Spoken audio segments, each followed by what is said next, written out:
जय हिंद दोस्तों। आज के वीडियो में हम बात करने वाले हैं सुप्रीम कोर्ट का अभी हाल ही में कल वर्डिक्ट आया है किस पे, नोटबंदी पे। सरकार ने आपको पता होगा 2016 में डीमोनेटाइजेशन किया था, नोटबंदी की थी, ठीक है, विमुद्रीकरण। तो क्या हुआ था कि उसी समय उसको गलत बताने के लिए यूं कहें कि विपक्ष की तरफ से या फिर और अन्य लोगों ने अपनी पिटीशन दायर की, सुप्रीम कोर्ट में याचिकाएं दायर की थी, ये बताने के लिए कि जो सरकार का जो फैसला है नोटबंदी का ये गलत है। और उसी पे सुप्रीम कोर्ट ने फैसला दिया और सुप्रीम कोर्ट ने ये बताया है कि जो नोटबंदी थी वो नोटबंदी एकदम सही थी या वैध थी, मतलब कि जो उसकी जो पूरी प्रोसेस थी वो बिल्कुल सही है, उसके ऊपर निर्णय दिया है। तो हम समझते हैं, आपको पता है कि 2016 में प्रधानमंत्री नरेंद्र मोदी ने, आपको पता होगा कि रात 8 बजे आए थे 8 नवंबर को 2016 में, और ये घोषणा की थी कि आज से नोटबंदी है और 52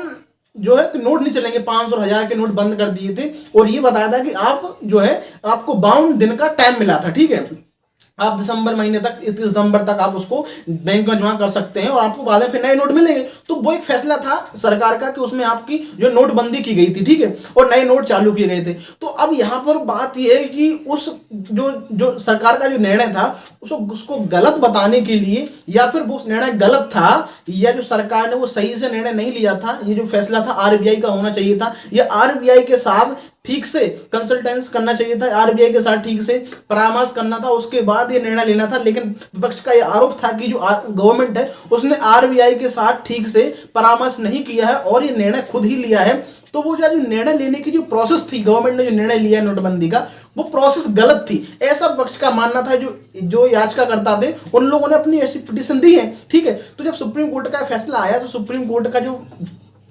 कोर्ट की जो एक 5 जजों की संवैधानिक पीठ थी वो इसकी मतलब जो सुनवाई कर रही थी, ठीक है। तो उन लोगों ने ये 2 जनवरी को फैसला दिया है और ये बताया कि जो सरकार का निर्णय था बिल्कुल सही था, वैध था। और ये जो फैसला आया है वो आया है 4-1 से। इसका मतलब ये है कि 5 जजों की बेंच थी तो 4-1 की मेजोरिटी से आया है, मतलब कि जो 4 जज हैं वो सरकार के निर्णय को सही बता रहे हैं। एक जज हैं जिनका नाम है नागरत्ना, ठीक है। तो नागरत्ना जो है, जो कि भविष्य में 2027 में भारत की चीफ जस्टिस ऑफ इंडिया होंगी, ठीक है, मतलब सीजीआई होंगी, जो भारत की पहली महिला। तो यहाँ पे बात, उनका जो पॉइंट ऑफ व्यू है वो बहुत समझने वाला है। उनने कहा है कि जो सरकार का निर्णय है वो गलत है, लेकिन 4 जजों ने कहा है कि सरकार का जो निर्णय है बिल्कुल सही है, मतलब उस निर्णय की जो प्रोसेस है वो बिल्कुल सही है। तो लेकिन फिर भी जो मुद्दा है बना रहेगा, क्योंकि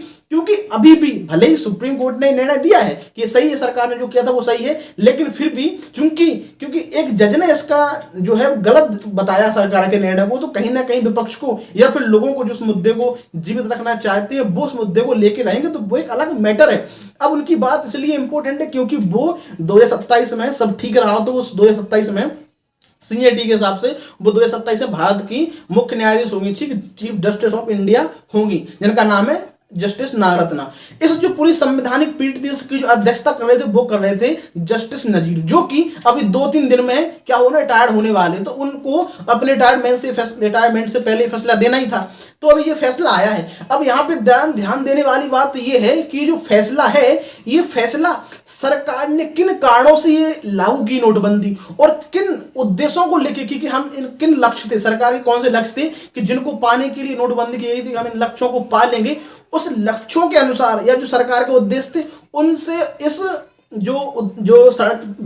सुप्रीम कोर्ट का निर्णय है उससे उसका कोई मतलब नहीं है। सुप्रीम कोर्ट का निर्णय जो आया है, फैसला आया, वो आया है उस सरकार के निर्णय से कि सरकार ने जो नोटबंदी का निर्णय लिया था वो उस निर्णय लेने की जो प्रक्रिया थी, जो प्रोसेस था, वो सही था या गलत था। उस प्रोसेस को उन्होंने सही बताया कि हाँ प्रोसेस सही है, लेकिन उसके क्या रिजल्ट रहे, वो किन किन उद्देश्यों को लेके लाया गया था, क्या उस उद्देश्यों में उसने अपनी पूरी मतलब उस उद्देश्यों को अचीव किया कि नहीं किया है, उससे उसका कोई मतलब नहीं है। सरकार क्यों लाई थी? क्योंकि हम भ्रष्टाचार को खत्म करेंगे, ब्लैक मनी है उसको कम जो है उसको कम करेंगे, उसको खत्म करेंगे, और जो आदमी टैक्स चोरी कर रहे थे वो होंगे, आतंकवाद गतिविधियां हो रही थी, नकली नोट थे, इन हम सारी जो पूरी चीजें थी, ये जो पूरा जो सरकार के जो था कि हमें इसलिए ला रहा है इस नोटबंदी को, ये सरकार के पूरे उद्देश्य थे। लेकिन इसका कहां तक सरकार इसमें कामयाब हुई है नहीं हुई है वो सुप्रीम कोर्ट से उसको मतलब नहीं है। सुप्रीम कोर्ट का जो निर्णय आया है वो आया केवल इस पे कि सरकार ने जो निर्णय लिया इस निर्णय की जो प्रोसेस होनी चाहिए थी वो प्रोसेस सही थी, ये गलत तो उनने बताया कि जो प्रोसेस सही है और ये सरकार का जो निर्णय था बिल्कुल सही है। अब यहाँ पे ध्यान देने बात ये है कि जो निर्णय आया वो आया 4-1 से। यहाँ पर क्या होता है कि मेजोरिटी से निर्णय आया है, यदि निर्णय 3-2 से भी आता, मतलब 5 लोगों की बहस थी, यदि जो 3 जज थे वो सरकार के निर्णय को सही बताते और 2 गलत बताते, तब भी जो निर्णय था वो यही माना जाता कि सरकार का जो निर्णय है वो सही है, सिर्फ गलत नहीं है। क्योंकि यहाँ पर जो फैसला होता है वो होता है मेजोरिटी से, माइनॉरिटी का मतलब नहीं है। तो जो एक जज थी नागरत्ना वो माइनॉरिटी में नहीं, क्योंकि उनके पास वो मतलब वो अपने ही उनने कहा है कि वो सरकार का जो निर्णय गलत है, लेकिन 4 जज सरकार के पक्ष में रहे और सरकार के निर्णय को उन्हें सही बताया है। ठीक है, अब यहाँ पे ध्यान देने की बात है कि उनका जो एक जज है उनका जो पॉइंट है वो इसलिए सही है या फिर इसलिए वो लोग उसको आगे बढ़ाएं क्योंकि वो चीफ जस्टिस ऑफ इंडिया होने वाली है 2027 में। ठीक है, महिला जज है वो, ठीक है, भारत की पहली महिला जज होंगी चीफ जस्टिस। ठीक है, तो वो बात अलग हो गई और उनने हर चीज को बताया है। उनने उनके जो कारण रहे या जो उनने जो पॉइंटों को रखा है, उनने ये रखा है कि इतना बड़ा जो फैसला है वो सरकार को बिना पार्लियामेंट के ऐसे नहीं लेना था। पार्लियामेंट में बहस करनी थी, पार्लियामेंट में पास करके या जो एक लॉ बना के कानून बना के उसको लेना था, या पार्लियामेंट को भागीदार बनाना था, भागीदारी। क्योंकि डेमोक्रेसी है, डेमोक्रेसी में पार्लियामेंट कितनी इंपॉर्टेंट है ये हमको पता होना चाहिए कि जो डेमोक्रेसी है, डेमोक्रेसी हम लोग पार्लियामेंट को क्या बोलते हैं, संसद बोलते हैं, मतलब जो लोकतंत्र का मंदिर है वो पार्लियामेंट को बोलते हैं, संसद को बोलते हैं। तो उस संसद के बिना सरकार ने निर्णय लिया है जो कि गलत है। इसके साथ उन्होंने एक चीज और भी कही है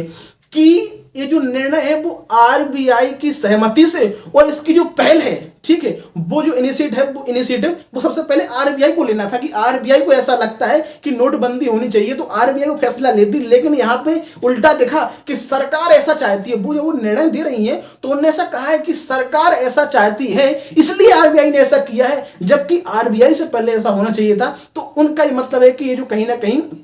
निर्णय सरकार का वो गलत है, इसमें आरबीआई की ठीक से जो है उसका भागीदारी नहीं बनाया गया है और साथ में जो पार्लियामेंट है, पार्लियामेंट के बिना ही सरकार ने फैसला लिया है और इसमें और अच्छे से बहस होनी चाहिए थी, विपक्ष की बहस होती पार्लियामेंट में, तब जाके निर्णय लेता तो सही होता। और उनने ये भी कहा है कि ये जो टाइम है वो टाइम कहीं ना कहीं जो मतलब बहुत जल्दी निर्णय ले लिया है। ठीक है, भले ही 24 घंटे के अंदर उन्होंने निर्णय लिया है ऐसा उनके अनुसार, और टाइम तो खैर उसके बाद जो निर्णय लिया था उसके बाद तो 52 दिन का समय मिला था नोट बदल करने के लिए, बैंक जमा करने के लिए, वो तो एक टाइम ठीक था। लेकिन अब ये निर्णय जो है इसमें ये सबसे ज्यादा चीज जो दिख रही है वो ये है कि आज जो विपक्ष है वो इस मुद्दे को आगे बढ़ाएगा, क्योंकि विपक्ष अभी भी कह रहा है चलो सुप्रीम कोर्ट ने दिया है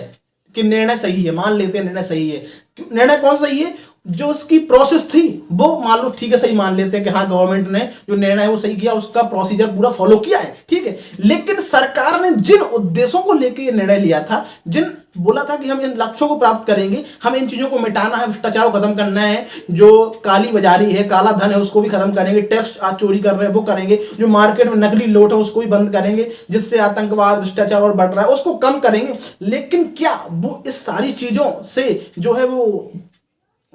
खत्म हुई हुई चीजें या फिर ये और बड़ी हैं? तो ये अलग मैटर है। उस विपक्ष इसको लेके मतलब बात तो कहेगा, अपना पक्ष रखेगा, क्योंकि वो निर्णय गलत था सही था विपक्ष बताएगा। भले उसका जो निर्णय का जो प्रोसेस है, प्रक्रिया है लागू करने की, वो भली सही हो सकती है, लेकिन क्या जो आपके उद्देश्य थे, जो उसके परिणाम क्या निकला उसका, वो गलत है या सही है, उस पर सुप्रीम कोर्ट ने कुछ निर्णय नहीं दिया है, नहीं कुछ कहा है। उसका सिर्फ मतलब इतना था कि भाई जो उसका प्रोसीजर है वो ठीक है, बस। अब ये बात तो यहाँ तक तो समझ में आ गई, ठीक है। अब ये समझो कि 2016 में निर्णय लिया गया, फैसला अभी आया 2022 में, मतलब समझो 6 साल बाद। तो जब ये सुनवाई शुरू हो रही थी अभी सितंबर 2022 में इसकी सुनवाई शुरू हुई थी, क्योंकि पहले से बहुत सारी जो पिटीशन थी वो दायर एक के बाद एक होती जा रही थी, फिर सभी पिटीशन को इकट्ठा करके इनकी सुनवाई की गई सितंबर से। तो इसका जो जज थे, मतलब जो संवैधानिक पीठ थी, कॉन्स्टिट्यूशनल बेंच थी, इसके जो हेड थे वो थे क्या, मतलब जस्टिस नजीर। तो उनका ये मानना था, जब उन्होंने कहा था, जब इसकी जो शुरुआत हुई थी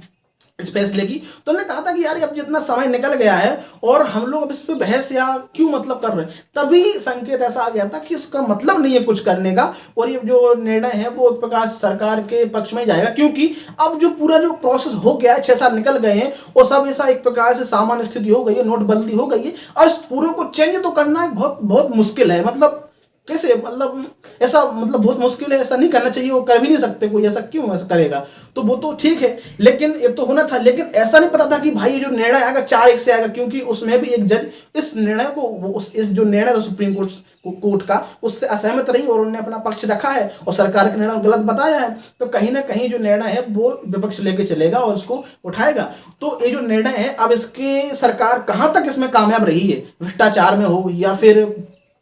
जिन उद्देश्यों को लेकर कही थी कि नोटबंदी करेंगे तो काले बाजारी जो है, जो नकली नोट है वो खत्म हो जाएंगे, जो टैक्स चोरी कर रहे हैं काला धन हो जाएगा, ये सारी चीजें हैं ये खत्म होगी। लेकिन इसमें कहाँ तक सरकार कामयाब रही है, उसमें कहाँ तक इसकी अचीवमेंट रही है, तो वो सुप्रीम कोर्ट ने उसका कुछ मतलब नहीं है। तो अभी जो निर्णय तो आ गया है, इसका मतलब ये कि अब ये जो केस है यही सॉल्व हो गया है, मतलब कि अब नोटबंदी सही है गलत है, इस पर कोई ज्यादा बहस अब सुप्रीम कोर्ट के लिहाज से नहीं होगी। हाँ, यदि इसमें कोई फिर से रिव्यू के लिए कोई जाता है, पिटीशन दायर करता है इस निर्णय के खिलाफ, ठीक है रिव्यू, तो शायद कुछ हो इसके आगे, और फिर वो ये जो केस है जो बड़ी बेंच के ऊपर जाए, जो बेंच है यही बेंच दूसरी जो बड़ी बेंच को जाए, क्योंकि अब यदि इसमें और बहस होगी तो उसमें बड़ी बेंच जो है बड़े ज्यादा जजों की बनाई जाएगी, उसमें बहस होगी। लेकिन जो लगता है शायद ऐसा ना हो और ये जो मुद्दा है खत्म हो जाएगा। लेकिन एक मुद्दा विपक्ष हमेशा नहीं चलेगा कि ये जो निर्णय था भले सही था, लेकिन इसकी जिस सरकार ने जिन लक्ष्यों को लेकर किया था वो लक्ष्य शायद सरकार ने अचीव किए नहीं किए हैं, उस पर बहस होती रहेगी। और वो एक जज का जो स्टेटमेंट है या फिर जो उनका जो अलग से निर्णय सुनाया है